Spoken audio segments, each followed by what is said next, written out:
తెలంగాణలో పూపాటి పగ్గాలు ఎవల చేతికిస్తారు అని షానొద్దుల సంధి ముచ్చట్లు వినిపిస్తున్నాయి. వాళ్ళకే ఇస్తారు వీళ్ళకే ఇస్తారు అన్నట్టు కూడా పేర్లు వినిపించినాయి. అయితే ఇన్నొద్దులకు ఆ వ్యవహారం ఓ రేవు మీదకి వచ్చినట్టే ఉన్నది. అంత కలిసి ఓ మాట అనుకున్నారట.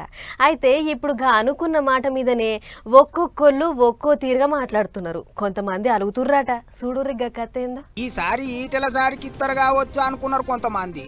మళ్ళోసారి బండి సారికే ఇద్దరు పగ్గాలు అన్నట్టు మాట్లాడిండ్రు ఇంగింతమంది. వాళ్ళు వీళ్ళు కాదు నాకేం తక్కువ నేను లేనా అన్నట్టు మాట్లాడిండు గోజామాల్ ఎమ్మెల్యే రాజాసింగ్ సాబు. ఇట్లా పూపాటి పగ్గాలు అందుకునే కొత్త భాష ఎవళ్ళబ్బా అని గట్టిగానే నడిచినాయి ముచ్చట్లు. అయితే ఐతారం తెలంగాణకు వచ్చిపోయిన సెంటర్ మంత్రి అమిత్ షా సారు ముందే ఓ పేరు చెప్పిపోయిండు అనుకుంటారా అందరూ.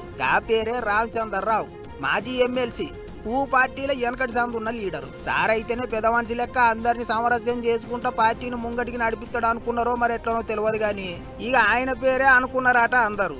లోపటి ఏమనుకునేది మనకైతే తెలియదు గాని తత్తిమ పువ్వు పార్టీ లీడర్లు కూడా పెద్ద మనుషులు ఏ నిర్ణయం తీసుకుంటే గదే ఫైనల్ అన్నట్టు మాట్లాడిండ్రు. కాకపోతే రాజాసింగ్ సాబే గట్లెట్లయితది, ఒక్కరి పేరు చెప్పి ఒక్కరినే అధ్యక్షుని చేస్తే ఎట్లా, ఎలక్షన్లు పెట్టాలి ఓట్లు వేయాలి అన్నట్టు మాట్లాడిండు. అంతేకాదు నామినేషన్ వేయనికే పోతే సారు అనుచరులను సొంత పార్టీ వాళ్ళే బుగులు పట్టించిండ్రాట. అందుకే పార్టీకి రాజీనామా పెట్టే కాడికి పోయింది వ్యవహారం.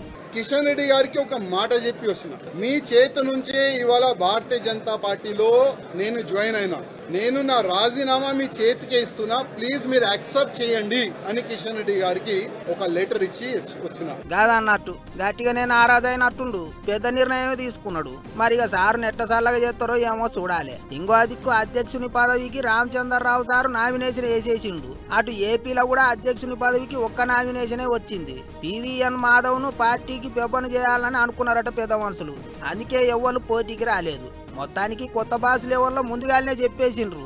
కానీ ఇన్నొద్దులు మాకే అనుకున్న తత్తిమ లీడర్లను ఎట్లా బుద్ధిగరిస్తారో ఏమో అనుకుంటారు ఇప్పుడు అందరూ.